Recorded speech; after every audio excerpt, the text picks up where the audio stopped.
ये सबके काम निकलेगा, तो एक का हो है तो सही बात है।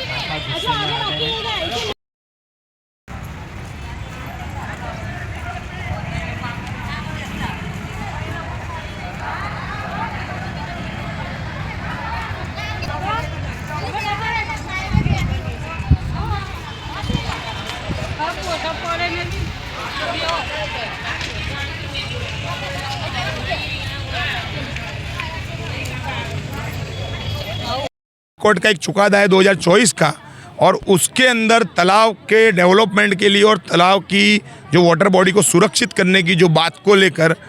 एक पिटीशन हुई थी, और उसके अनुसंधान में सभी जगह पे जो सरकारें जनहित के लिए बनी हुई है वो सरकारें, वो कॉरपोरेशन उन तमाम लोगों को डिमोलिश करने के लिए जा रही है। लेकिन हाई कोर्ट, सुप्रीम कोर्ट के और यूनो तक के पूरी दुनिया के अंदर जो बात है और जो चुकादे हैं उसके अंदर ऐसा है कि कई वर्षों से आप अगर कोई जगह पर स्थायी रूप से रह रहे हो तो आपको 30 साल से ज़्यादा समय से आप कोई सरकारी जगह में रह रहे हो तो आपको वहाँ पे वैकल्पिक व्यवस्था देनी है।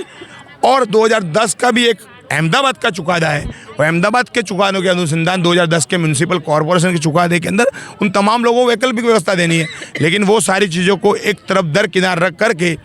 यहाँ के लोगों को विकास की बात करके विनाश करने का काम ये सरकार और अहमदाबाद म्यूनसिपल कॉरपोरेशन कर रही है। इस बात के विरोध को लेकर आज हम तमाम डॉक्यूमेंट के साथ, ये तमाम चुकादों की डिटेल के साथ यहाँ पे कॉरपोरेशन के अधिकारी को हमने एक मकान बचाओ संघर्ष समिति बनाकर यहाँ पे फ़िलहाल इनको ये आवेदन दिया है, और हमने उनसे रजूआत की है कि इनको समय दिया जाए और उनको वर्तर के अंदर मकान दिए जाए। उसके बाद जो भी डिमोलिशन का काम है लोग तैयार हैं। लेकिन अगर कॉरपोरेशन ये बात को नहीं सुनेगी तो आने वाले वक्त में ये तमाम लोगों को एक साथ एकजुट लेकर और लोगों को जोड़कर हम कॉरपोरेशन को, कॉरपोरेशन कमिश्नर साहब को और ज़रूर पड़ी तो यहाँ के मुख्यमंत्री की ऑफिस का घेराव भी करेंगे। ये जनता ने अगर साथ दिया तो उनकी लड़ाई लड़ने का काम इंसाफ गुजरात की टीम करेगी। सरखेज रोजा कमेटी को क्या जो है नोटिस सरखेज रोजा कमेटी को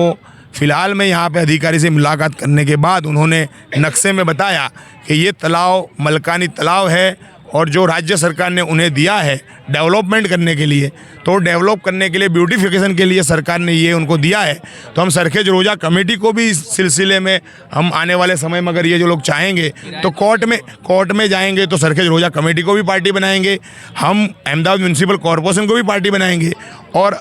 गुजरात राज्य सरकार को भी हम पार्टी बनाएंगे, और उनकी लड़ाई, उनके हक में लड़ने की लड़ाई का काम हम करेंगे। ठीक है, तो ये मकान बचाओ संघर्ष समिति जो है अब इस मामले की लड़ाई लड़ेगी, और अहमदाबाद और गुजरात भर में जिस तरह से डिमोलेशन की खबरें सामने आएगी उसी जगहों पर ये लोग की टीम भी लड़ेगी और जो है कानूनी सहाय इन लोगों से मांगेगी। फ़िलहाल देखने को तो ये रहा कि त्यौहार है, सामने रमज़ान है और करीब ही रमज़ान के बीच में क्या इनकी मकानों की छत का समय कुछ आगे तक बढ़ सकता है या नहीं, या फिर इन्हें कोई वैकल्पिक व्यवस्था मिल सकती है या नहीं, ये देखने को रहा। फिलहाल तो इनकी लड़ाई यही लड़नी होगी। आगे वालों को भी हम ये गुजारिश करते हैं कि एक बड़ा त्यौहार है सामने और एक समुदाय की जो बड़ी आबादी है उनकी, जिनका ये त्यौहार है, तो उनको त्यौहार के समय पर वहाँ से ना हटाया जाए, इतना कोई एक्सटेंशन आप दिला पाएँ? फिलहाल अधिकारी से हमने वही बात की है और एस्टेट अधिकारी से हमने फिलहाल में ये चर्चा की है कि आने वाले वक्त में बोर्ड की एग्ज़ाम भी है, आने वाले वक्त में त्योहारों की भी सीज़न है और लोगों का शादियों के भी अभी माहौल चल रहा है। तो इस बात को लेकर उन्होंने बताया हम हमारे उच्च अधिकारियों से इस सिलसिले में बात करेंगे, और वो तो बात करेंगे ही, लेकिन हम इन सारी जनता को लेकर, जिनके मकान डिमोलिश होने वाले उन सबको लेकर ज़रूर पड़ी तो हम म्यूनसिपल कमिश्नर साहब से मिलने जाएंगे, और ज़रूरत पड़ी तो हम मुख्यमंत्री का भी समय लेंगे और उनसे मिलने जाएंगे। लेकिन जनता की लड़ाई लड़ने का काम इंसाफ गुजरात की टीम ये मकान बचाओ संघर्ष समिति के नाम से लड़ने का काम करेगी।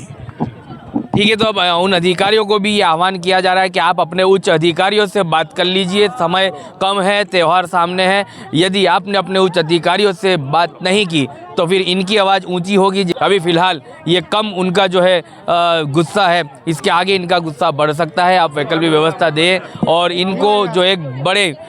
ख़तरे से बचाएं। ये आवाम भी तो जो है इस देश की नागरिक है, यहाँ ना कोई चंडोला का नागरिक है। चंडोला तालाब में जिस तरह से आपने बांग्लादेशी बताकर डिमोलेशन किया, वैसी कोई यहाँ पर कोई नागरिक यहाँ रहता नहीं है। ये सारे अपनी भारतीय नागरिकता के पुरावे रखने वाले लोग हैं। इन्हें इनके साथ न्याय हो और उनको जल्द से जल्द वैकल्पिक व्यवस्था के तौर तौर पर मकान दिए जाए और त्यौहार के समय पर इन्हें इनका जो डिमोलेशन का समय वो आगे बढ़ा दिया जाए। आप तक समाचार हमेशा रखे आपको आगे।